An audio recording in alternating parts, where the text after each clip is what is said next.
Hi hello மக்களே, இன்றைக்கி என்ன பண்ண போகிறேன்னா ரெண்டு காடையை வச்சு சூப்பரான ஒரு செட்டிநாடு ஸ்டைல் காடை ரோஸ்ட் எப்படி சேர்ந்து பார்க்க போகிறோம். ஸோ இதுக்காக நான் வந்து ஃபஸ்ட்டு ஒரு 100 கிராம் அளவுக்கு சின்ன வெங்காயம் எடுத்து வச்சுருக்கேன்.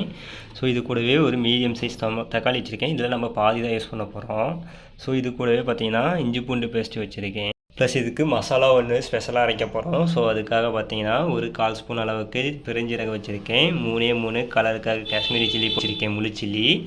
அது கூடவே பார்த்தீங்கன்னா ஒரே ஒரு அன்னாசி பூ, கொஞ்சமாக கல்பாசி, ஒரு 1/4 துண்டு அளவுக்கு பட்டை வச்சுருக்கேன். இது கூடவே பார்த்தீங்கன்னா ஒரு 6 கிராம்பு வச்சுருக்கேன். சின்னதாக ஒரு ஜாபித்திரி பூ வந்து பாதி வச்சுருக்கேன். அது கூடவே ப்ளஸ்ஸு ஒரு 1/2 ஸ்பூன் அளவுக்கு மிளகு வச்சுருக்கேன். 1/2 ஸ்பூன் அளவுக்கு ஜீரகம் வச்சுருக்கேன். இது கூடவே ஒரு ஸ்பூன் அளவுக்கு தனியாக வச்சுருக்கேன். இதில் பார்த்தீங்கன்னா 2 மசாலா யூஸ் பண்ண போகிறோம். என்னென்னு பார்த்தீங்கன்னா மஞ்சத்தூள், மிளகாய்த்தூள். அது நான் ரெசிபி செய்யும் போது எந்த அளவுக்கு போகணுன்றத சொல்கிறேன். ஸோ இதை எப்படி செய்யணும், என்ன செய்யறதை பார்ப்போம் வாங்க. முதல்ல அடுப்பில் ஒரு கடாயை வச்சுட்டு கடாய் நல்லா ஹீட் ஆனதுக்கப்புறம் நம்ம எடுத்து வச்சுருக்க தனியாக ஃபஸ்ட்டு போட்டு லைட்டாக ட்ரை ரோஸ்ட் பண்ணிப்போம்.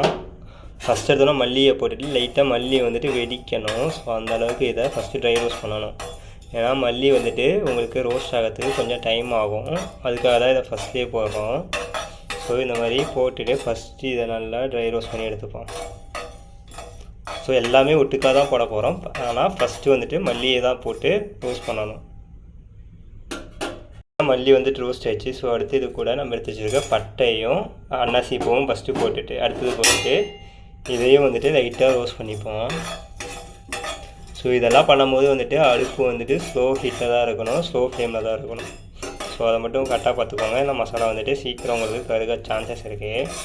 அடுத்து இது கூட நம்ம எடுத்து வச்சுருக்க ஜீரகமும் மிளகையும் வந்துட்டு இது கூடவே ஆட் பண்ணிப்போம். இதையும் லைட்டாக ரோஸ்ட் பண்ணிப்போம். இதை லைட்டாக மிக்ஸ் பண்ணி விட்டுட்டு உடனே அடுத்து இது கூட நம்ம எடுத்து வச்சுருக்க சோம்பு இருக்குல்ல, அதையும் வந்துட்டு இது கூடவே நம்ம ஆட் பண்ணிக்கணும். ஸோ ஆட் பண்ணிட்டு இதையும் லைட்டாக அப்படியே வறுத்து விட்டுட்டு அடுத்து நம்ம இது கூட எடுத்து வச்சுக்க லவங்கத்தை தான் ஆட் பண்ண போகிறோம். ஸோ பார்த்திங்கன்னா வெடிக்கிற சவுண்டு உங்களுக்கு கேட்கும். ஸோ இந்த மாதிரி ஆனதுக்கப்புறம் நம்ம எடுத்து வச்சுக்க லவங்கத்தை இது கூடவே ஆட் பண்ணிப்போம்.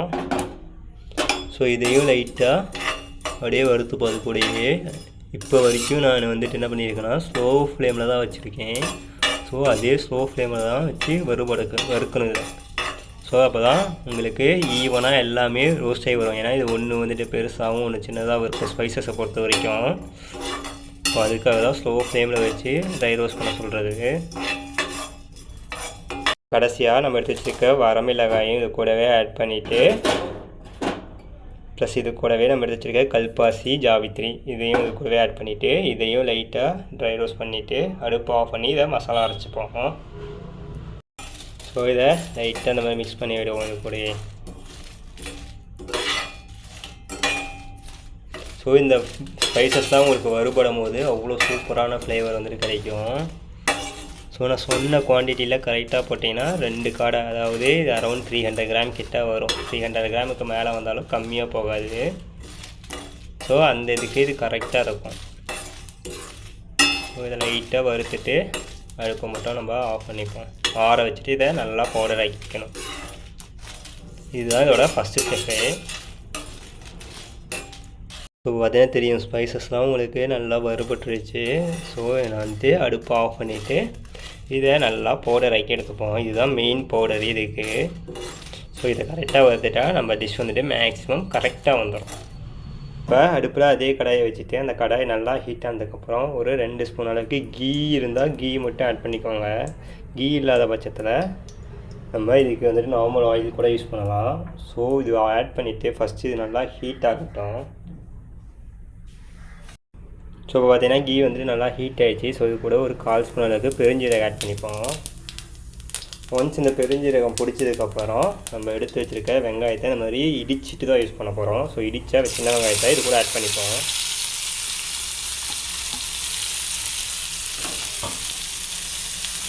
ஸோ சின்ன வெங்காயத்தை ஆட் பண்ணிவிட்டு இதை நல்லா ஒரு கோல்டன் ப்ரௌன் கலருக்கு நல்லா ஃபுல்லாக மேஷ் ஆகிற மாதிரி நல்லா சாட்டே பண்ணிப்போம் ஃபஸ்ட்டு.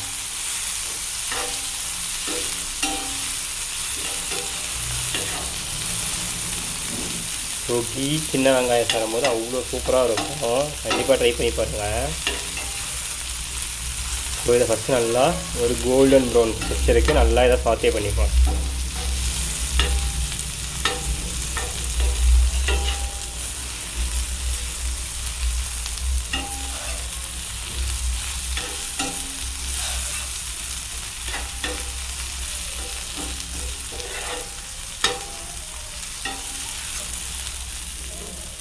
ஸோ இந்த டைம்லேயே நம்ம என்ன பண்ண போகிறோம்னா, நமக்கு ஆனியன் சாத்தியாகிறதுக்காக கொஞ்சமாக சால்ட்டு மட்டும் இது கூடவே ஆட் பண்ணிவிட்டு இதையும் இது கூடவே நல்லா மிக்ஸ் பண்ணிக்கலாம். ஃபஸ்ட்டே சால்ட் ஆட் பண்ணால் ஆனியனாக இருக்கட்டும் எந்த ஒரு இதாக இருந்தாலும் சீக்கிரமாக குக் ஆகும். ஸோ அதுக்காக தான் நான் வந்துட்டு சால்ட்டை வந்து ஃபஸ்ட்டே ஆட் பண்ண சொல்கிறது. அதேமாரி காடை வந்துட்டு லைக் அது நிறைய மெடிசன்ஸ் இருக்குன்னு சொல்கிறாங்க. அது எங்களுக்கு உண்மைன்னு தெரியாது. பட் டேஸ்ட் வைஸ் வந்துட்டு செம்ம சூப்பராக இருக்கும். ஸோ ரெகுலராக சிக்கன் மட்டனே சாப்பிட்றவங்களுக்கு இதெல்லாம் வந்துட்டு கொஞ்சம் வித்தியாசமாக இருக்கும். ஸோ இதை நல்லா மிக்ஸ் பண்ணி விட்டுருவோம் அந்த மாதிரி. ஸோ பார்த்தீங்கன்னா தெரியும் நம்ம ஆனியன் வந்துட்டு நல்லா ப்ரௌன் ஆகிடுச்சு. ஸோ இந்த டைமில் எடுத்து வச்சுருக்க இஞ்சி பூண்டு பேஸ்ட் ஆட் பண்ணிவிட்டு இதையும் பச்சை வாசனை போகிற அளவுக்கு இது கூடவே நல்லா மிக்ஸ் பண்ணி விட்டுப்போம். ஸோ இதோட ரா ஃப்ளேவர் ஃபுல்லாக போகணும், இஞ்சி பூண்டோட பச்சை வாசனை. ஸோ அந்தளவுக்கு இதை குக் பண்ணிப்போம். ஸோ பார்த்தீங்கன்னா இஞ்சி பூண்டோட பச்சை வாசனையும் போயிடுச்சு. ஸோ இந்த டைமில் நான் சொன்ன மாதிரி ஃபஸ்ட்லேயே சொல்லியிருக்கேன் 2 மசாலா எக்ஸ்ட்ரானாக யூஸ் பண்ண போகிறேன்னு. ஸோ இது கூட ஒரு 1/4 ஸ்பூன் அளவுக்கு மஞ்சள் மட்டும் ஆட் பண்ணிப்போம். கூடவே ஒரு 1/4 ஸ்பூன் அளவுக்கு மிளகாய் தூளும் ஆட் பண்ணிவிட்டு இதையும் லைட்டாக ரோஸ்ட் பண்ணிப்போம்.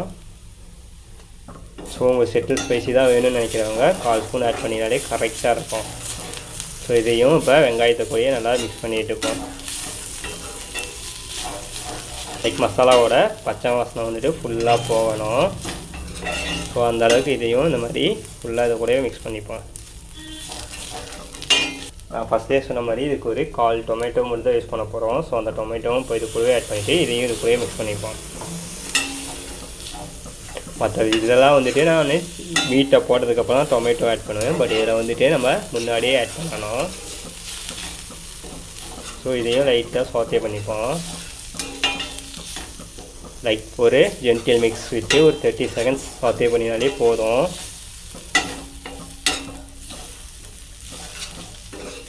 ஸோ பார்த்தீங்கன்னா 30 செகண்ட்ஸ் ஆகிடுச்சு. ஸோ நம்ம இந்த டைமில் நம்ம எடுத்து க்ளீன் பண்ணி வச்சுருக்க காடையை வந்துட்டு இப்போ இது கூட ஆட் பண்ணிப்போம்.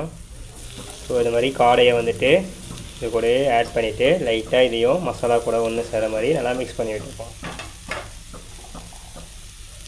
ஸோ இது மாதிரி ஆட் பண்ணிவிட்டு லைட்டாக அந்த மாதிரி இதை மசாலா கூட ஒன்று சேர மாதிரி அப்படியே பொறுமையாக திருப்பி விடணும்.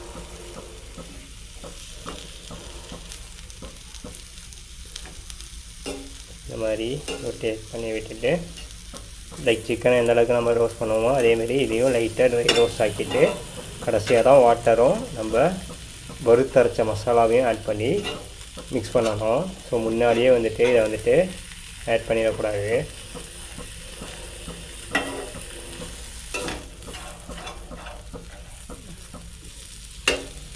ஸோ பார்த்தீங்கன்னா தெரியும் லைட்டாக வந்துட்டு நம்ம காடையிலேருந்து லைட்டாக தண்ணி விடும். இதுக்காக தான் சொல்கிறேன் ஃபஸ்ட்லேயே வந்துட்டு தண்ணி வந்துட்டு ஆட் பண்ணக்கூடாதுன்னு. ஸோ இந்த தண்ணி லைட்டாக அதுலேருந்து வர தண்ணி வந்துட்டு சுண்டினதுக்கப்புறம் லைக் ட்ரை ஆனதுக்கப்புறம் தான் நமக்கு குக் ஆகிறதுக்காக இதில் தண்ணி ஆட் பண்ண போகிறோம். ஸோ இந்த மாதிரி காடையை வந்துட்டு எல்லா சைடும் ஈவனாக அந்த மாதிரி அப்பப்போ திருப்பி விடணும். ஸோ உங்களுக்கு காடை வந்துட்டு அவ்வளோ சூப்பராக இருக்கும் குக் ஆகிட்டு நம்ம சாப்பிடும்போது லைக் சாதத்துக்குடியோ பரோட்டா கூடயோ இல்லை பிரியாணி கூடயோ சாப்பிடும்போது அவ்வளோ சூப்பரான காம்ப்ளிமெண்ட்ரியாக இருக்கும். கண்டிப்பாக ட்ரை பண்ணி பாருங்கள்.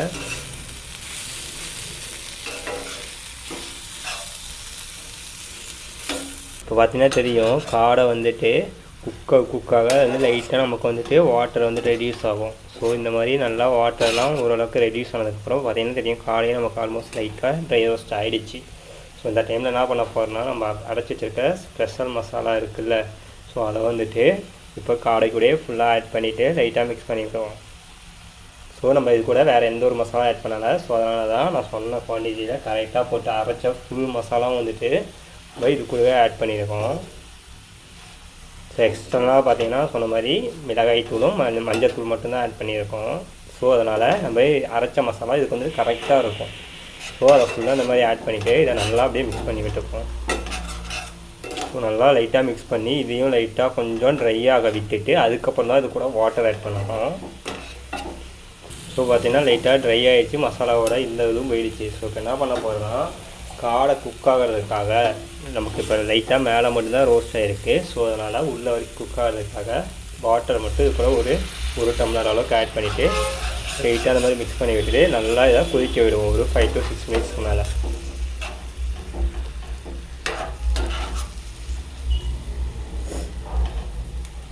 ஸோ இதை லோ ஃப்ளேம்லேயே வச்சு குக் பண்ணுங்கள் மேக்ஸிமம் உங்களால் எந்த அளவுக்கு முடியுமோ. ஏன்னா அப்போ தான் லோ ஃப்ளேமில் குக் ஆகும்போது தான் மீட் வந்துட்டு உங்களுக்கு சாஃப்ட் ஆகும்.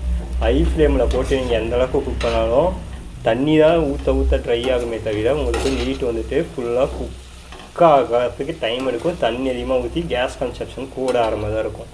நீங்கள் ஸ்லோ ஃப்ளேமில் விட்டு குக் பண்ணும்போது லைட்டாக டைம் எடுக்கும், பட் வந்துட்டு மீட் வந்து கேஸ் கன்சப்ஷன் கம்மியாக இருக்கும். மீட் வந்துட்டு அவ்வளோ சாஃப்டாக டெண்டரியாக குக் ஆகும் உங்களுக்கு. ஸோ இப்போ என்ன பண்ண போகிறோம்னா நம்ம எடுத்து லைட்டாக கருவேப்பிலை தான் மட்டும் 2 கொத்து கருவேப்பிலையை இந்த மாதிரி இது கூட ஆட் பண்ணிவிட்டு அப்படியே லைட்டாக மிக்ஸ் பண்ணி விட்டுட்டு காடையை அப்படியே ஈவனாக செட் பண்ணி விட்டுட்டு அப்படியே ஸ்லோ ஃப்ளேமில் இது குக் பண்ணுவோம்.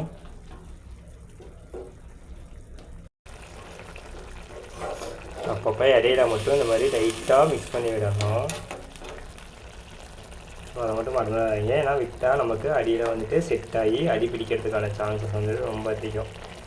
ஸோ இந்த மாதிரி அப்பப்போ லைட்டாக மட்டும் இந்த மாதிரி மிக்ஸ் பண்ணி விடும். அப்போ தான் ஈவனாக எல்லா சைடுமே குக் ஆகும். ஸோ அது என்ன தெரியும், காடை வந்துட்டு ஆல்மோஸ்ட் வந்துட்டு ஒரு 50% கிட்ட குக் ஆகிடுச்சு. வாட்டரும் வந்துட்டு இன்னும் லைட்டாக இருக்குது. ஸோ நம்ம என்ன பண்ண போகிறோம்னா இன்னும் ஒரு 2 to 3 4 மினிட்ஸ் வந்துட்டு எக்ஸ்ட்ராவாக குக் பண்ணுவோம். ஸோ அதே தெரியும் சிக்கனோட காடையோட லெக்கில் வந்துட்டு ஆல்மோஸ்ட் மீட் வந்துட்டு பிரிஞ்சு வர ஆரம்பிச்சிச்சு. இன்னும் ஒரு 2 to 4 மினிட்ஸ் வந்து விட்டுட்டு அப்படியே நம்ம ஸ்லோ ஃபைலே இன்னும் குக் பண்ணால் நம்ம காடை வந்துட்டு சூப்பராக வந்துட்டு குக் ஆகிரும். அதேமாரி இருக்கிற தண்ணியெல்லாம் வற்றி அதே ஆயிலும் வந்துட்டு நமக்கு ஃபுல்லாக பிரிஞ்சு வந்துடும். ஸோ அவ்வளோதான் மக்கள். இப்போ பார்த்தீங்கன்னா தண்ணியெல்லாம் ஃபுல்லாக ட்ரை ஆகி ஆயிலும் பிரிஞ்சு வந்துச்சு. அதே சேம் டைமில் காடையும் வந்துருக்கு சூப்பராக குக் ஆகிடுச்சு. ஸோ கண்டிப்பாக ட்ரை பண்ணி பாருங்கள். செம ஃப்ளேவராக செம சூப்பரான ஒரு காடை ஃப்ளேவர் உங்களுக்கு கண்டிப்பாக கிடைக்கும். அதேமாரி ரெசிபி பிடிச்சிச்சுன்னா மறக்காமல் லைக் பண்ணுங்கள், ஷேர் பண்ணுங்கள், கமெண்ட் பண்ணுங்கள். அதேமாரி புதுசாக சேனலுக்கு யாராவது வந்தால் மறக்காமல் சப்ஸ்கிரைப் பண்ணுங்கள். So thank you so much for வாட்சிங் மை வீடியோஸ்.